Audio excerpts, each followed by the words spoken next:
Hey y'all, I've been working indoors and outdoors today. I want to start with looking at what's going on inside.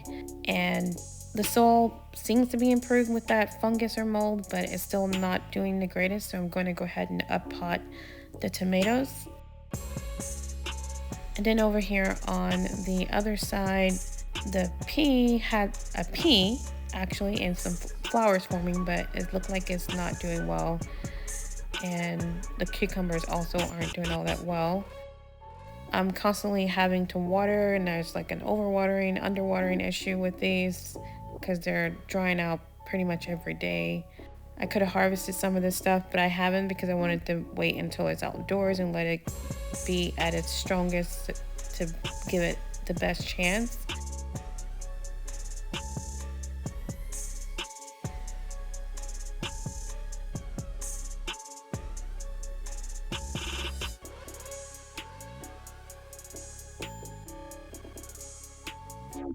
But I'm finally going to go ahead and move them outdoors because of this mold issue on these biodegradable containers. And this started, I think, because I started watering the soil directly. I was watering from the bottom, but when I started watering the soil from the top, because it was just so parched, that's when I started noticing the mold. Now these in the hydroponics are doing a little bit better. I was trying to wipe that off, but it's a dry erase marker, but it's been on there a while, so it takes some alcohol to get it off. But everything is doing well here. The tomatoes, need to trim it up a little bit, the basil even.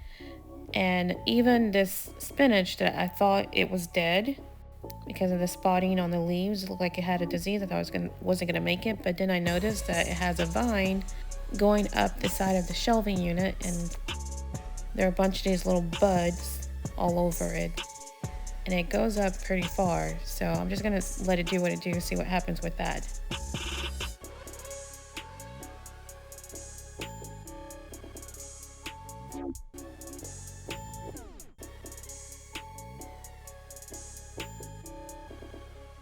I will also be up potting these tomatoes and basil soon, and it should be some of the easiest up potting I've ever done.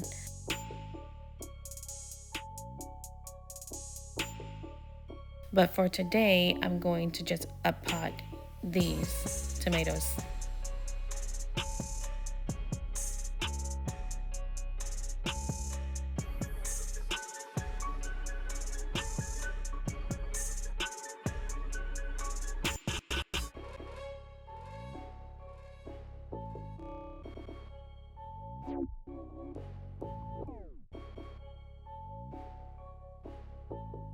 I'm up potting these into these styrofoam cups just because these are the largest containers I have right now. I don't want to use the biodegradable cups because of the mold issue. I'm going to make sure these have good drainage so that I won't have any issue with mold or fungus growing on them due to the soil being too moist or too wet.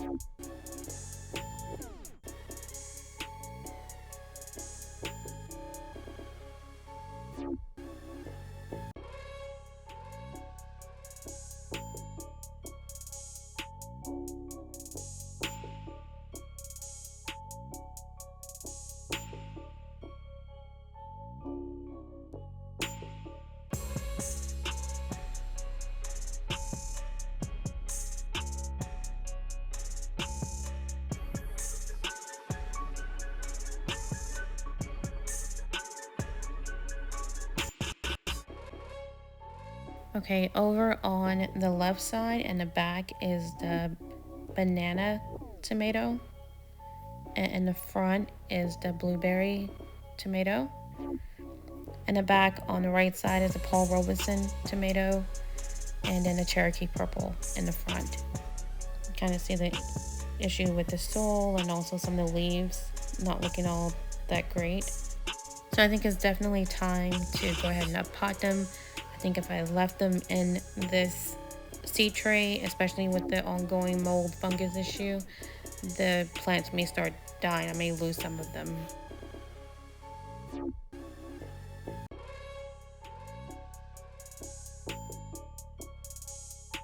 Now, Since tomatoes can develop roots all along the stem where those little fuzzy hairs are, I'm gonna plant them all deep, but not as deep as they can go. Because when I put them outside, I'm gonna plant them a little deeper. Now, I did not have a 100% germination rate on all of them, but I did have it for this one. I put 2 seeds in each cell, and both of these sprouted and are doing well, and hopefully will survive this transplanting or uppotting.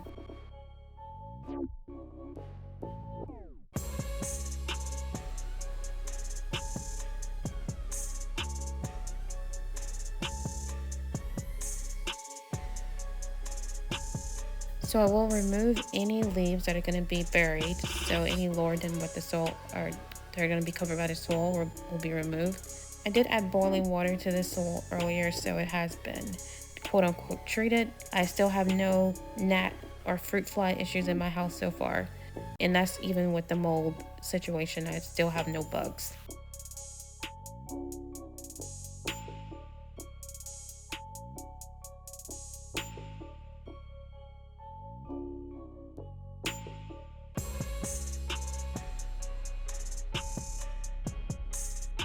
Our last frost date is expected to be on March the 21st, which is a little more than 3 weeks away.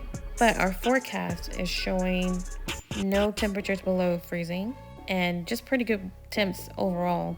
I was actually pretty tempted to remove my greenhouse cover earlier because it was in the 80s today. We're gonna have several days in the 80s. The night temperatures are what you have to be concerned about. And we do still have, of course the forecast changes throughout the day, every day, almost every hour sometimes. But consistently, there's only like 1 or no more than 2 days and with a low that is a high 30s, like 38, 39 for the low temperature, while the days are in the 60s, 70s, or 80s. So I think I'm likely gonna go ahead and move my stuff out no later than the 14th, which is a week before our expected last frost date. But I'm also planning to go ahead and move some stuff out in my greenhouse, but I'll show later how I need to kind of fix that up to get it in a condition where I can actually do that.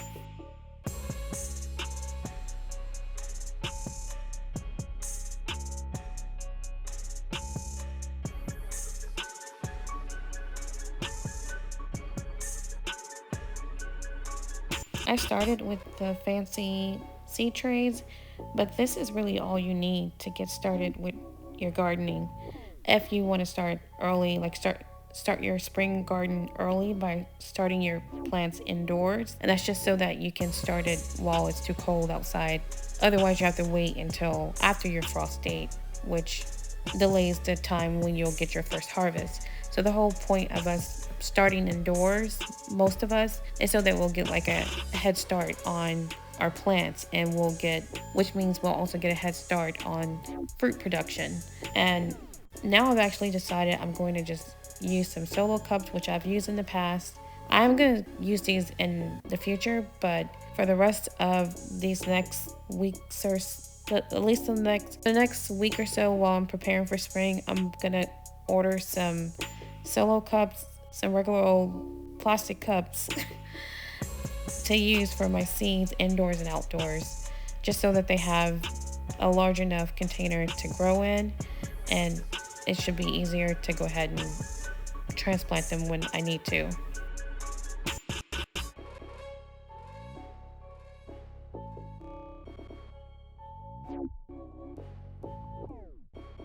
Now, there has been a lot of talk lately about bioengineered GMO plants, which those seeds didn't used to be available to the regular gardening consumer. They were available for farmers for like mass production. But now there is a tomato, which GT Jr. grows in Alaska, and also the New Orleans gardener. Maybe some other people, but I know they've discussed it quite a bit, and they have some great information about it and discussion about it. But basically, they have bioengineered a tomato, making it purple, and it's called the purple tomato. And I've always been a little skeptical of those kind of foods just because of how I was raised. I was raised with chickens and ducks and rabbits and a bunch of animals. But that made it so that I was raised eating eggs from home for the majority of my childhood. And then my stepdad had cancer. Anyway, long story short, we didn't have chickens. Eventually he got rid of the chickens, and we started having store-bought eggs. And the main thing I noticed about them that they were stark white. I don't know if there are chickens that naturally produce those kind of eggs, but I had never seen them. So that's a reason why I've always been pretty skeptical of the foods in the store, and that's why I try to buy as much organic foods as I can. I do still eat the bioengineered food, some of it, and it's mostly junk food, so stuff I should not be eating anyway. But I digress. But yeah, so that there's a lot of talk about that, and the fear is kind of like what happened with Monsanto with farmers, how they were suing farmers when some farmers used their seeds and it resulted in cross pollination. So it would go into other farmers' fields and they would sue those farmers, and they won. And so that's a very scary thought, that if this new company, Norfolk, or any company that produces these kind of patented seeds, and they cross-pollinate into our gardens, could they potentially sue us? And so it's like a slippery slope. It's a little scary when you think of it, considering the stuff that has happened to farmers in the past.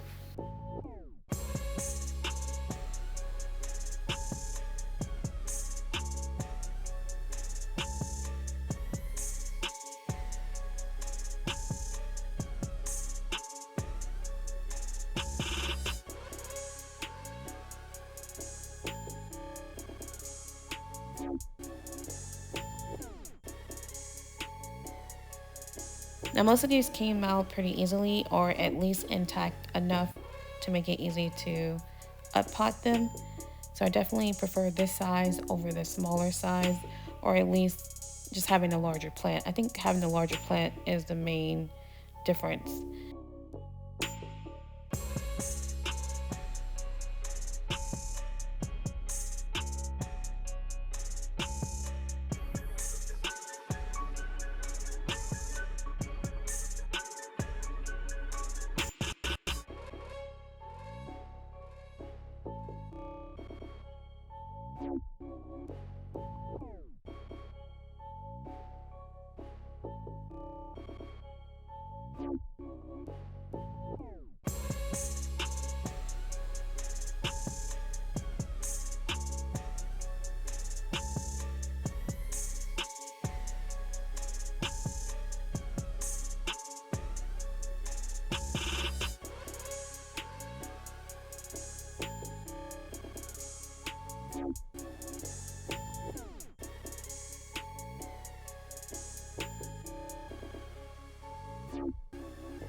No, I am going to try to keep these in these cups indoors for at least a week, because they have to be acclimated to being outdoors in direct sunlight, because these plants have never even, well, actually there is a little sunlight that filters in through my patio window that touches some of them, but I still want to acclimate them. So that'll mean I'll kind of go in stages of increasing their exposure to direct sunlight.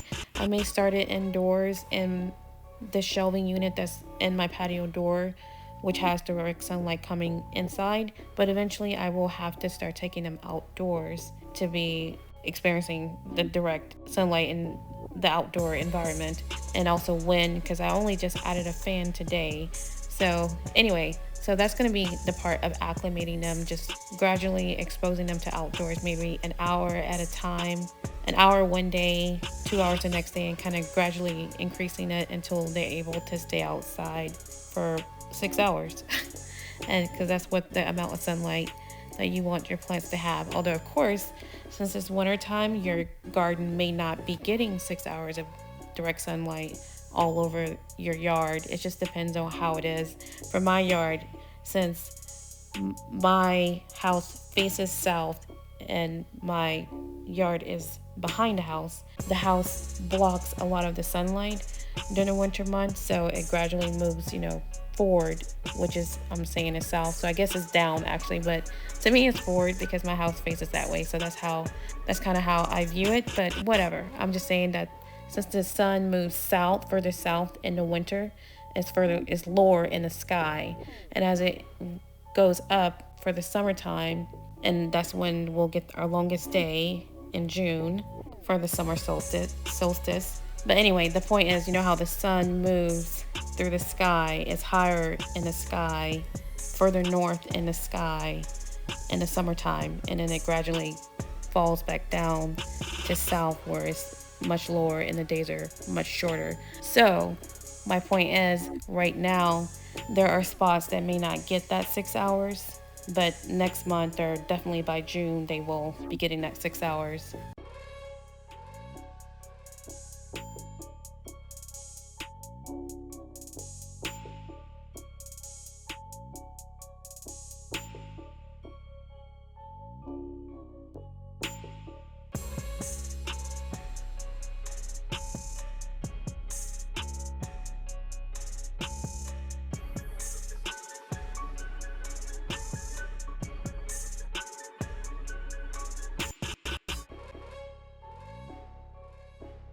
I'm putting the leaves in the cup, letting them stay in there because they'll decompose and become worm food when I put them out in the garden.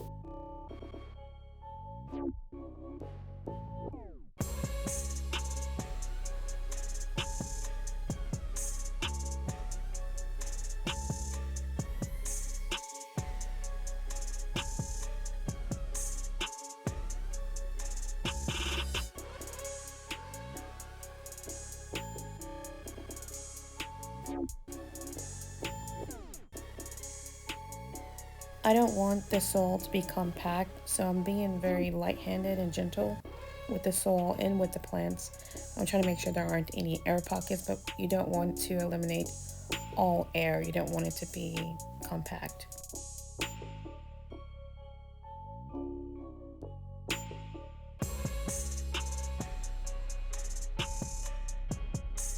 I'm trying to show the little fuzz or the little hairs which turns into roots. And this looks like little scales or bumps on the plant when the roots form above ground.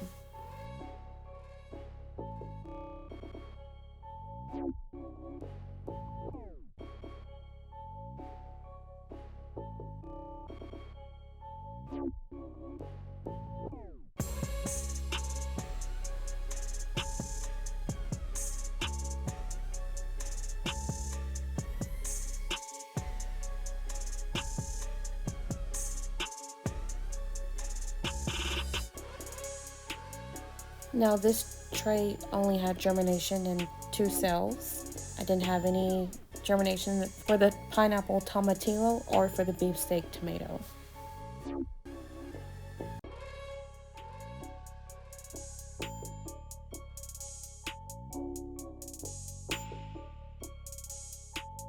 And I actually misspelled this one as the ananas. I'm not sure if the pronunciation is correct, but there's no A at the end. So ananas nor.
So what tomatoes are you growing or planning to grow this year?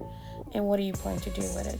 I know that I want to do more, a lot of them I will eat raw, but I want to do more sauces, like pasta, hot sauces, tomato sauces, pizza sauces, all the sauces. Maybe even like ketchup. I honestly haven't fully thought through all the things I want to do, but I know I want to do a lot of things that I definitely didn't think of doing when I first started gardening. I started gardening as a hobby, and it is still first and foremost a hobby for me. I do this for peace, for love, for happiness, not just merely like to save money or to supplement my groceries. All of that is a bonus, but first and foremost, it is just the joy of gardening, growing things, and learning. It's never ending, ongoing learning process. Gardening, always learning something in the garden.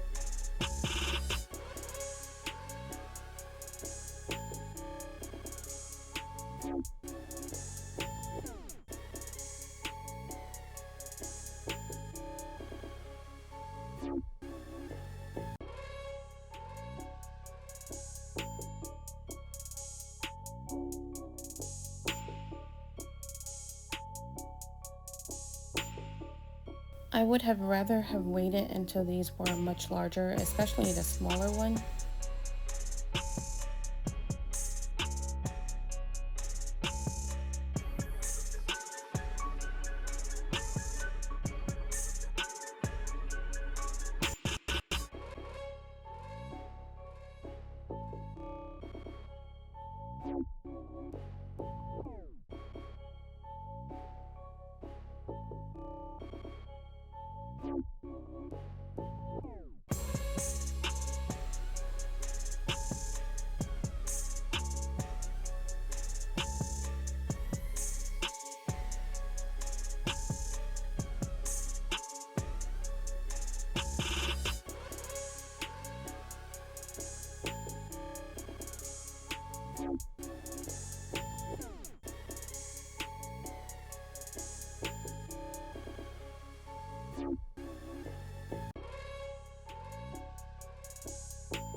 This one will probably be okay.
This one is a little limp, so I am gonna direct sow at least 2 more seeds because I want at least 2 of these plants.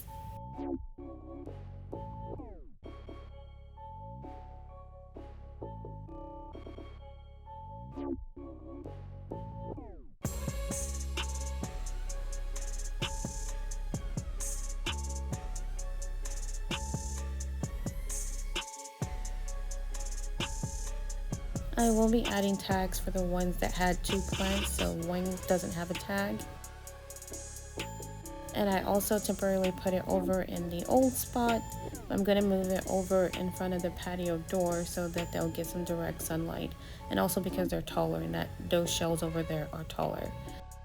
Now I also did do some work outside. This was the side garden earlier today with a lot of overgrowth and just stuff to clean up.